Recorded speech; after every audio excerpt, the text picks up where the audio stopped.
ফায়দা নিয়ে তাদের কাছ থেকে টাকা নিয়ে তাদেরকে অনেক লোককে সে জামিনে জামিনছি।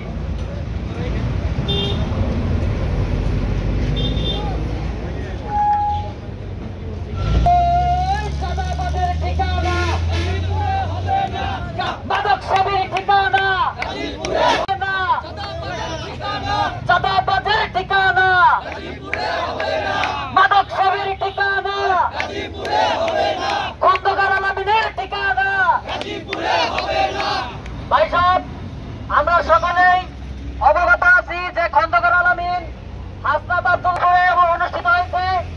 তার ফায়দা লুটে খন্দকার আলামিন গাজীপুরের সদরে 100 জনের তালিকা লিপিবদ্ধ করে আওয়ামী লীগের নামে চালিয়ে দিতে চেয়েছিল। আমরা দেখেছি বিগত আওয়ামী ফ্যাসিস্ট সরকারের আমলে খন্দকার আলামিন আওয়ামী লীগের প্রত্যেকটা প্রোগ্রামে উপস্থিত থেকেছিল, ঠিক কিনা? ব্যবসায়িক বিভিন্ন ইস্যুতে আমার কাছে চাঁদা দাবি সহ বিভিন্ন অনৈতিক প্রস্তাব দিয়ে আসছিল।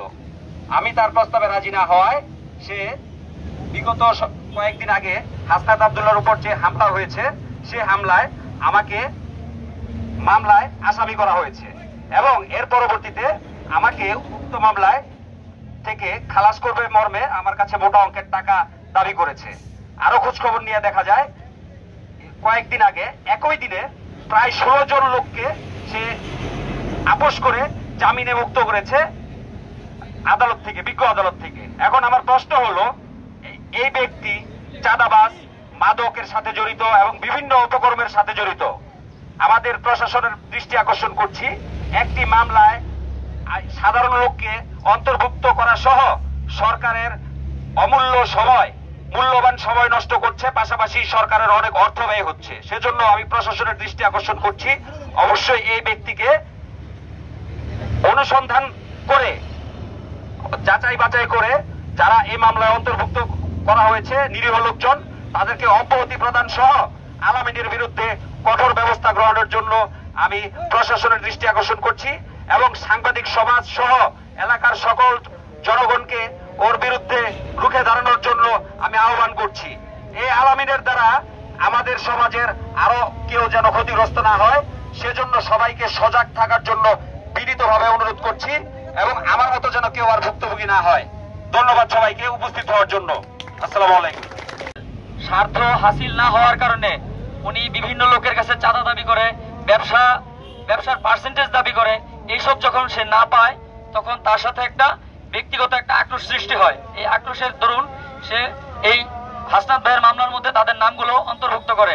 আমি ইতিমধ্যে এনসিপির যে সেন্ট্রাল কমিটি আছে সেখানে অবগত করেছি আলামিন খন্দকারের বিষয়ে। তারা বলেছে তারা একটা সুরাহা করবে এটা, তবে এটা খুব দ্রুত করা দরকার। আমি এটা মনে করি এবং আমি যা দেখেছি যে আমাদের গাজীপুরের যে প্রশাসনগুলো তার উপর খুবই নারাজ। সে এত রুড বিহেভ বা মিসবিহেভ করে সবার সাথে এই এনসিপির পাওয়ার দেখায়া সে হচ্ছে বেয়াদবি করে। আমাদের যে ভারপ্রাপ্ত কর্মকর্তা আছে গাজীপুরের, আমাদের যে প্রশাসন আছে তাদের সাথে উনি মিসবিহেভ করেছে। তারা আমাদেরকে এটা আশ্বস্ত করেছে এবং তারা তার উপর সন্তুষ্ট নয়। এবং এটা বলে রাখি যে উনি এনসিপির আসলে কোনো পদধারী কোনো নেতা নয়। সে এনসিপির পরিচয় দিয়ে সে বলে যে সে গাজীপুর জেলা প্রতিনিধি। আসলে আমাদের গাজীপুরে এনসিপির এখনো পর্যন্ত কোনো কমিটি হয়নি। সে এই কমিটি না হওয়ার আগেই সেই কাজগুলো করতেছে।